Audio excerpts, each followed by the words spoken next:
people who would make money.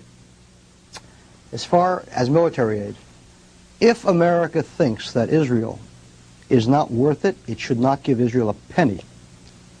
If it believes, as it has believed over all these years, that it needs a stable anti-Soviet ally in that region, then let it give the money and let all these other people shut up. Again, it's a question of self-interest. If America feels it is not to its interest, don't give us a penny. If it is, then give us the kinds of money you give to Egypt or the Philippines or Taiwan or any other country. The question again is self-interest, and America has to decide what is good for America. Dr. Segal? Yeah, I have a somewhat different perspective. Actually, I worked on the aid program in the U.S. government for a number of years.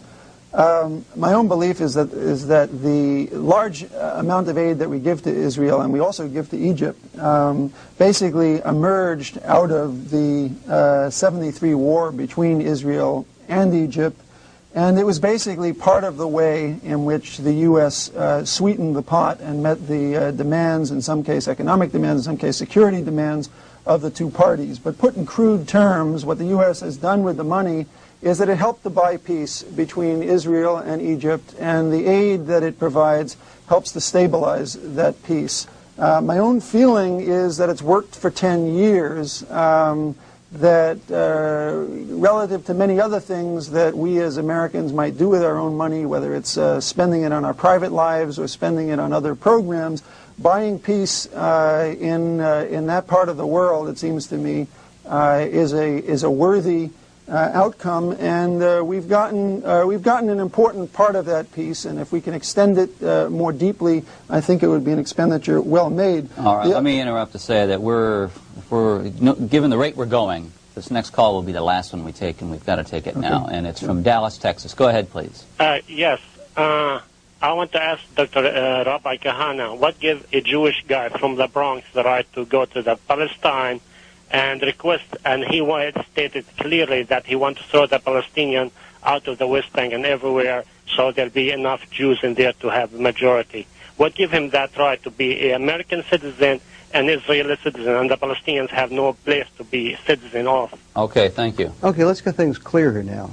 Really, what you're really asking is, what rights did Jews have to come and found any kind of a Jewish state, period, not just the West Bank? That's your question, really. And obviously, I understand that.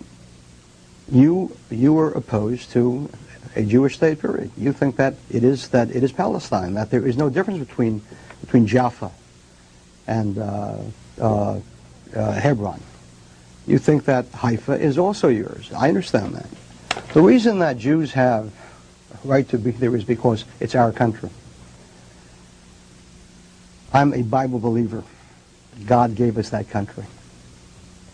And Jews have lived there for 4,000 years. Long before there were Arabs, there was a Jewish state. It was ended by Babylon. And then the Jews came back again and founded a second state. And that was ended by the Romans. Not one day passed during the 1900 years of Jewish exile in which we didn't pray 3 times a day to Jerusalem and not to Mecca to go back to Zion. That's why it's our land, and that's why it's our country, and that's why it's our state. But I understand you, and I think that Dr. Segal doesn't. Let me say we've got 1 minute left, and given the way things are going, why don't you take half a minute just to sum up your position? I want to respond. If you do, then that's all the time you're going to have. Okay, so you've got half a minute to speak generally. Actually, I think we just got to core difference, which is really, it has to do with moral ambiguity.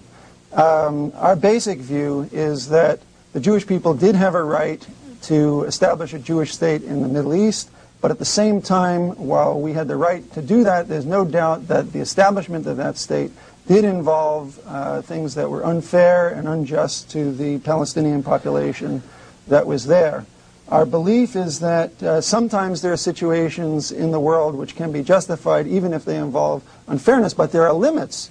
And one of the limits has been reached. That is, with the current existence of a Jewish state, there is no right of Jews to go further, as Rabbi Kahane would propose, and in fact kick out the remaining Palestinians. Rabbi What we have to do Kahane, is try to you've got 30 minimize seconds. injustice, not maximize I it. think that the tragedy is that when Arabs who stand firmly and say it's our land are faced with a Dr. Segal who says, well, it's true, we had a right, but we did the wrong thing.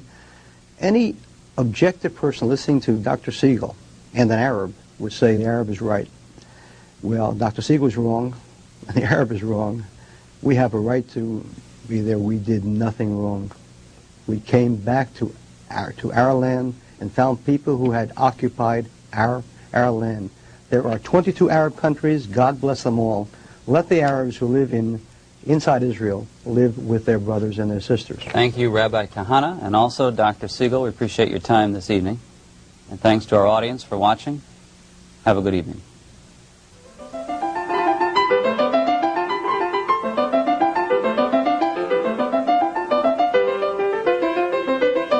That concludes this live viewer call-in program focusing on Israeli foreign policy. We invite you to join us on Wednesday, February the 7th. That's at 8 a.m. Eastern, 5 Pacific time, when our guest on another live viewer call-in program will be Dave Beckwith. He serves as press secretary for Vice President Dan Quayle.